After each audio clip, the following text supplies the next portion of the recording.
drag with the caliper, and Davison must be in complete shock. Like, what in the world? Incroyable image de Jules Gounon posé sur le toit.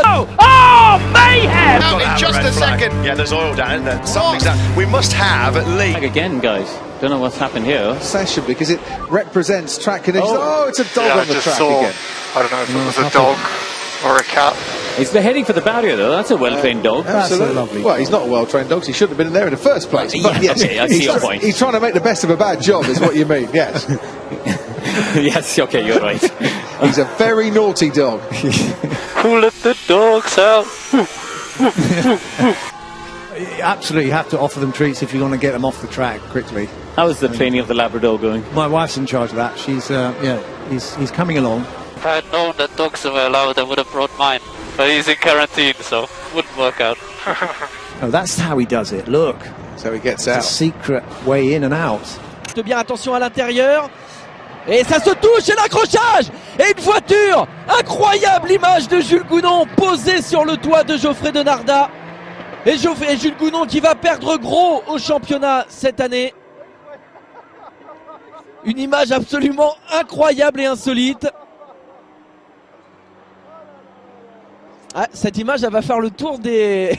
Car number 50 appears to have slowed. Is he toying with the opposition, or is there a problem? This is our race leader. This was a car that's about to win the Japan Cup Championship. Is he doing it to wind up his pit crew? This is painful to watch. The BMW is petering out of any momentum at all. Looking in the background, sweeping in to take victory for Toyota. That's extraordinary. I thought that was just a bit of drama being put into the mix. It's not even going to get second place. It's going to be a Toyota 1-2 victory for Seita Nonaka, and it's stationary. The lights are on, but nothing is happening. She's pushing, but that car is hardly moving.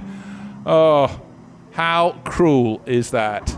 The finish line is being crossed, it's being pushed over, and now the number 50 car has taken the finish. The victory was in its hands, but that is the sort of workout a driver does not want. And he collapses in dramatic style, whether that's for show or go. No, he's just worn himself. Wait for the green flag to clear at the back. Oh no, we've got a problem here. David Munoz, hand up. He stalled the number 64 bike. Nightmare start into the season for Munoz. They're going to have to push him off. Yeah, they're going to have to get him off the grid. He's going to have to start from the back of the grid here. Yeah, they're ushering him off the circuit. So drama to kick off 2024 in Moto3. Munoz is not allowed to take his place on the grid. Danny Aldridge taking to him there. Munoz there's a penalty. Grid slot. Yeah, he cannot do this. This is an illegal start. David Munoz has to get off the grid. He might want to fight this out and argue his point here, but it's irrelevant. He's got to get off the grid. So this is a dramatic start to the new season. Munoz, a calamitous way to kick off the new year. That we can see the brake disc, the back there glowing. No more brake pedal. Brake line exploded. At the moment, Sebastian Vettel under pressure. Action. We have an issue on the left-hand side, rear left.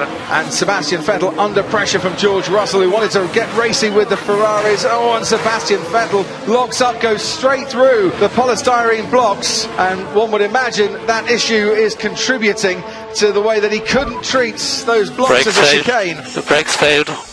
Brakes failed. Oh dear, oh dear. You can see the left rear smoking. Car driving around with the bonnet up covering its windscreen. Rudy Adams is a danger to everybody and especially to himself because he literally could see nothing. He was zigzagging between grass and grass across the track at one of the fastest parts of the circuit, and he's going to drive into the pit wall.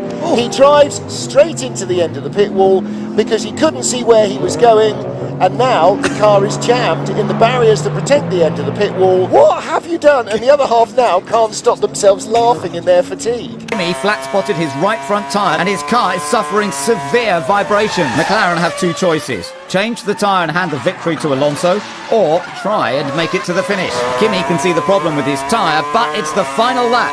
Can it just hold on? Fantastic finish to a Formula 1 race. Raikkonen is under real pressure. There goes the tyre, let's go. He just misses the VAR, and I said he should have pitted. I told you he would have got a podium if he'd pitted, instead of which he's going to get absolutely nothing. Ron Dennis can't believe it. The racer in Raikkonen wanted the victory. He wanted to stay out there. The common sense man said bring him in. They didn't do it. Alonso's going to take another 10 points out of him in the World Championship. And there's a smile underneath that Spanish crash helmet because Alonso is going to win the European Grand Prix, having not had a sniff of it for the whole race. Oh, we've got a problem. James Davison.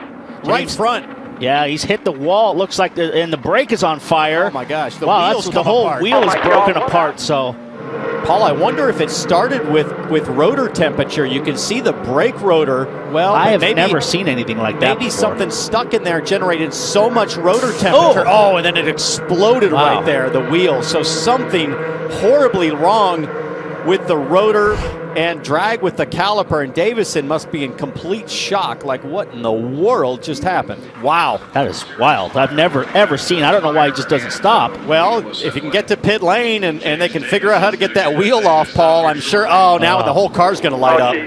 That's a big fire. He needs to get out of that car really quickly right now. This is Australia's James Davison in his 6th Indianapolis 500. And it is over pretty much as quick as it started. What a shame. Oh, this is going to be a long night, and some nervy teams waiting to get us through to daylight as well as the temperature changes, but no problem for the fans who are getting the moves going around the fire. They're enjoying themselves. Yeah, there's something about this place and enjoyment levels that just seem to be quite fluid. Well, they come very naturally. Looks like it's on fire. It's the number 5 car. It's Xavier Loveras, the driver that was leading the race. He's out of the car. Car's on fire. And there's our camera. Was installed in the bollard, currently being pushed around by Gustav Kirilla. And this is the moment. Now, the camera is in the middle bollard. And, well, he took both of them out for good measure. There's the remnants of our camera hanging out to the bollard and wraps around the rest of the car and actually the octopus. So he's trying to weave to get rid of that bollard caught under the car. So he's into the pitch. You can see the clock ticking down. Doesn't look as though there's major damage to the car, but we'll keep you informed as to whether... Oh, no! Oh, mayhem! And there's millions and millions and millions of dollars of damage here at the mighty Macau, and that is one of the worst GT accidents I've ever seen here. And in the place, the city that is a gamble, the lottery has absolutely come to an end. My goodness. Oh, here we go, on board. Oof. My goodness. What were you saying as we walked across the bridge? Everything had been relatively clean so far today. I rest my valise. Goodness. There's a lizard on the track. Ah, great! We haven't had one so far. Whoa, there's a giant lizard on the track. Face to face with Godzilla then, mate.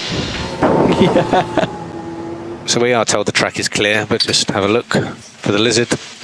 Oh, it's in the middle of the track. It thinks it's an Aston Martin. So maybe it's Lawrence, the lizard, that's going across the track there. And I'm not surprised they've red flagged this session.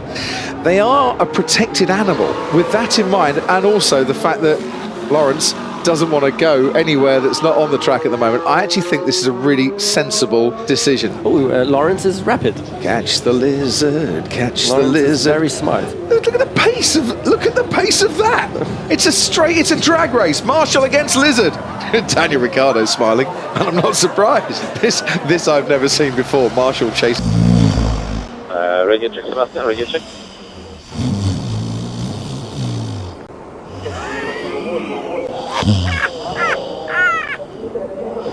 Radio check, Sebastian. Radio check. Audio check.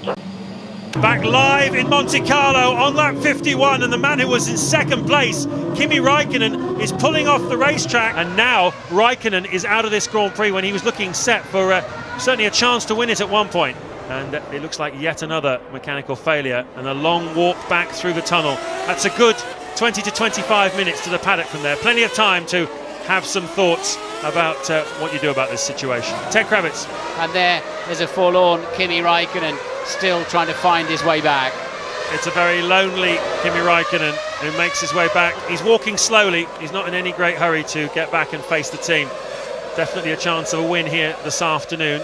There is Kimi Raikkonen. He's not even gone back to the paddock. He's got his shirt off. He's on his boat, which has a splendid name, One More Toy. is with some of his best mates from Finland who've consumed their own weight in champagne and beer while he's been off the pop all week. Brilliant. Here he's he's down! He's gone down! Undone. His left arm gets run over as well, just on the inside, the tight line. Stefano Nefer gets cleaned out for the second year in a row. Oh, he's going. Yeah, Ortola went running for the wrong bike, didn't he? Yeah, Ortola's gone. On my bike. Yeah, what's Ortola doing? Ortola's so he wasn't desperate. Going to hit him. He was saying, "You're on my bike. Can you have it back, please?" Proper mental block there for Ivan Ortola. The race leader, Jehan Daruvala comes into the pits. The headrest has come out of the car. That's unbelievable. The headrest has come loose. We were in the start replays when this was happening, and a dramatic sight as the headrest makes itself loose, and then eventually it's going to make its bid for freedom at the chicane. There it is. Oh, that is unbelievable. There is misfortune, and then there is that. For Jehan Daruvala. Clerk and Bottas are out of their car, so their damage is too big as we've got the safety car out. There's so much debris. Now having a red flag, so that will give the chance for people to repair the cars. Sun is out, so it dries up quickly here. It is incredible how quickly that track is drying out there. Let's see how quickly we see the first slick tire runners. So, is it worth a gamble at the end of this formation lap? Once you've got a feel for the conditions, if you're Max Verstappen, you've got nothing to lose by coming in. If you're Lewis Hamilton, surely you're not going to come in for slick tyres. But the trouble is, Nico, how long are those intermediate tyres going to last now the track is drying up so fast? Is he going to dive into the pit lane? No, he's not, but Esteban Ocon is. Ocon's making the choice to come in. Hamilton's going to be the only one who's going to start this race. What Hamilton needs to do here is to get as far ahead as possible of the rest of the field, otherwise he is going to lose out big time. It's going to be lights out and away we go for Lewis Hamilton only. The race leader is the only driver who's not come into the pit lane to change tyres. But out now, into the race comes the Williams of George Russell, who is up in a second place. Yeah, it's dry. Yeah, copy loose, so box. Mercedes made a huge error here. A massive mistake, but of course, I mean, it's such a difficult situation. When Hamilton comes out into this race, he's now going to feel right in the back. Am I last? Yeah, 8 fenders. Intensity up right now. Oh no! Oh no! And our car girl was there on the track.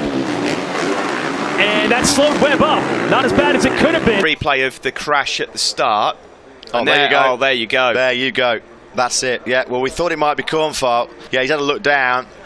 And unfortunately, that's too late. And of course, all of this is allowing Joan Mir to close in. Oh, Mir's down! Oh, and so is Maverick and Trey. They're all down! There's oil down. Something must be down on circuit. What's going on here? Absolute carnage! Absolute carnage here! Down at turn number 6, and red flags will be out in just a second. Yeah, there's oil down, isn't there? Something's down. We must have at least a dozen riders down there. I have never seen anything like it in my life. Almost everybody that hit the oil first was on the floor. He saw that motorcycle flying through the air and he just reacted at the last minute. One of the most bizarre scenes you are ever likely to see. This is going to be a massive, massive clean-up operation. Nippler, who comes across the line to win the 24 Hours of Spa for 2012. The Ford Mustang struggling across the line as well there, you can see, as it tries to get going and take the flag taken. And how about this to get the Mustang over the timing line? It's a big, big, heavy car and a great effort this. How about this for commitment? The car doesn't want to move any further. And a punctured tyre on the last lap and a spin. This is Frank Keckler at the last corner. The number 66 BMW has got a puncture. He's not yet got to the checkered flag. He's within sight of it. And Frank Keckler on the last lap of the race has had a tyre go down. He's going to come across the line.